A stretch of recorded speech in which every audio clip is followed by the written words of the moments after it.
মানুষের প্রতি আগ্রহ কমাতে শিখে গিয়েছি, গুরুত্ব না পেয়ে গুরুত্ব না দেওয়াটা শিখে গিয়েছি, মুখের উপর না বলতে শিখে গিয়েছি, কেউ ভালো না বাসলেও দুঃখ না পেতে শিখেছি, কেউ অবহেলা করলে তাকে উপহাস করতে শিখেছি, মিথ্যা বলছে জেনেও মিথ্যাটাকে সত্যের মতো করে শুনতে শিখেছি, কেউ অপমান করলে তাকে পাশ কাটিয়ে চলে যেতে শিখেছি। নিজের ভালো থাকার জন্য রোজ কত কি শিখছি। এত কিছু শেখার পর যখন কেউ অহংকারী বলে তাকে পাত্তা না দিতে শিখেছি। দিনকালের সাথে নিজেকে আপডেট করতে হয়, নিজের মুড চেঞ্জ করতে হয়, নিজেকে ভালোবাসতে শিখতে হয়, নিজের দায়িত্বটাও নিজেকে নিতে হয়। দিন শেষে স্বাবলম্বী হয়ে উঠতে হয়। কে কি ভাবলো, কে কি বললো, তার থেকে বড় কথা আমি কি ভালো আছি কিনা সেটা নিজেকে মাঝে মাঝে জিজ্ঞেস করতে হয়। যদি উত্তরটা হ্যাঁ আসে তাহলে যেমন আছেন তেমনটাই থাকুন, আর যদি না আসে তাহলে নিজেকে আপডেট করার চেষ্টা করুন। আগের বলে যাওয়া কিছু কথা মানার চেষ্টা করুন।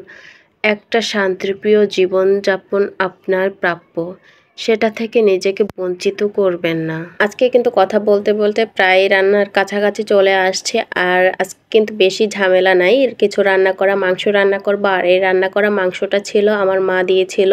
তো আম্মু যখন বাড়ি থেকে আসতেছিল গ্রাম থেকে তখনই এটা নিয়ে আসে, আর আমার বাসার পাশ দিয়ে যেহেতু যাচ্ছিল তো আমাকে এখানে কিছু খাবার টাবার দিয়ে যায়।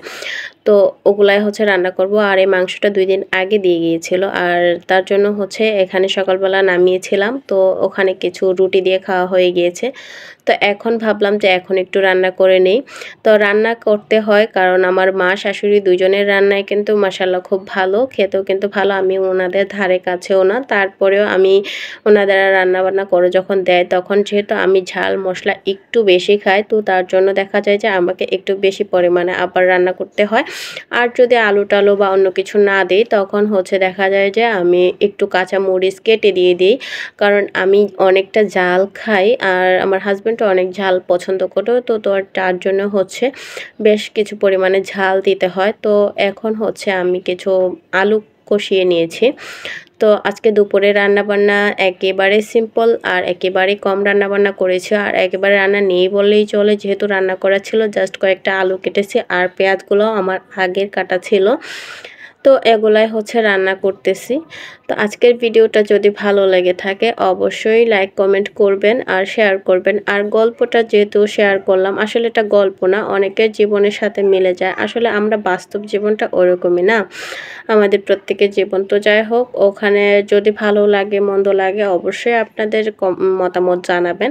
আর এখন কিছু খিচুড়ি রান্না করব। তো আজকের খিচুড়িটা শুধু আমি এখানে ভাতের চাউল দিয়েছি, আর দিয়েছিলাম মুসুরির ডাল।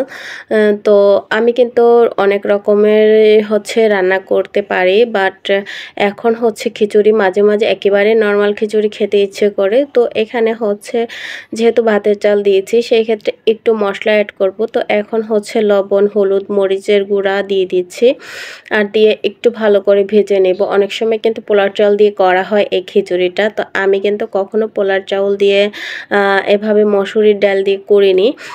তো এখন করতেছি। আর একটু মুরগির মাংসের মশলা ছিল, তাও প্যাকেটের, তো ওখান থেকে একটু দিয়ে দিলাম, যেহেতু একেবারে ভাতের চাল দিয়ে রান্না করতেছি। আর এটা কিন্তু বেশ ভালো লাগে আমার কাছে মাঝে মাঝে। তো আমি অনেক দিন লেটকা খিচুড়ি খাই নাই, বলতে ওই যে নরম যে পাতলা খিচুড়িটা আছে ওটা খাওয়া হয় না, কিন্তু খেতে ইচ্ছে করতেছিল। তো তার জন্য রাঁধতে গিয়েছিলাম। তো রাঁধতে গিয়ে আমার একেবারে এটা শক্ত হয়ে গিয়েছে, বুনা খিচুড়ির মতো হয়ে গিয়েছিল। তো যাই হোক, কথা বলতে বলতে কিন্তু আমার কাজ প্রায়ই শেষ প্রান্তে। তো আজকের ভিডিওটা যদি ভালো লেগে থাকে সবাই ভালো থাকবেন, সুস্থ থাকবেন, আমাদের জন্য দোয়া করবেন।